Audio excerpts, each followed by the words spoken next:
Imagine a friend or a professor asks, "What is this SOS thing you're involved with anyway?" Well, here's your chance to wow them by telling them why you believe this work is really important. Being able to tell your story in a clear and compelling way is important to make that inspiration contagious for new volunteers, new sponsors, and partners, and also to keep yourself motivated by always knowing why you've invested yourself in this organization. This video is going to help you think through how you'll tell your SOS story when you're asked. Let's start off by looking at why do stories matter in the first place? Ultimately, stories complement our rational understanding with emotion, which is where we really get the courage to act. Let's look at this quote. Stories communicate our values through the language of the heart, our emotions, and it is what we feel, our hopes, our cares, our obligations, not simply what we know, that can inspire us with the courage to act. Now, everyone has their own unique experiences and personal ways of telling a story, but consider your own journey into SOS. Did you attend an exam aid session? Why was it helpful for you? Did you join an outreach trip? And why was it so inspiring? Have you had other life experiences that make you passionate about the power of education?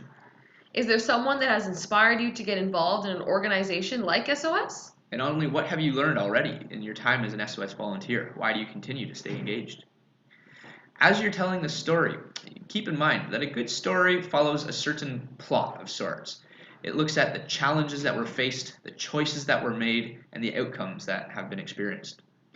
This type of approach gives the story of a feeling of a beginning, a middle, and an end.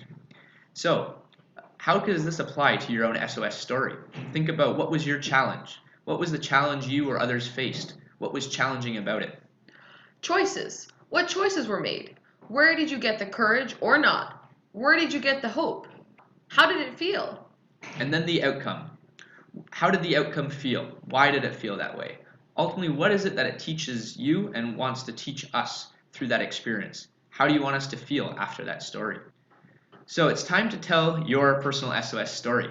We're going to ask you to record a brief video, just a selfie style, casual, authentic video sharing why you want to be involved in SOS.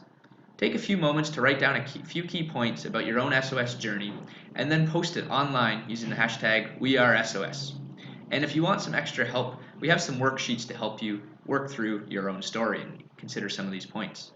For now, begin by just writing down a few points to these key questions. And last but not least, keep this in mind. You may think that your story doesn't matter, that people aren't interested, that you shouldn't be talking about yourself. But when you do this kind of public work, you have a responsibility to offer an account of who you are, why you do it, and where you hope to lead. This comes from Marshall Gantz, who helped develop this whole idea of the storytelling framework. So to help get us started, Laura's going to share her SOS story. Hey guys, I'm here to tell you my SOS story. So I joined SOS about 7 years ago now when I was a student back at Wilfrid Laurier University. I was a second-year student taking first-year economics and I was really struggling. So my friend suggested I go to the SOS session for help. And as soon as I left the session, I was hooked on the SOS model. As a global studies student, I was always conscious of the world's inequalities and I knew I wanted to make a difference and do something that helped.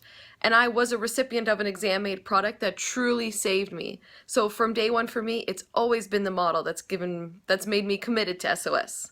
And that's my story. I can't wait to hear yours.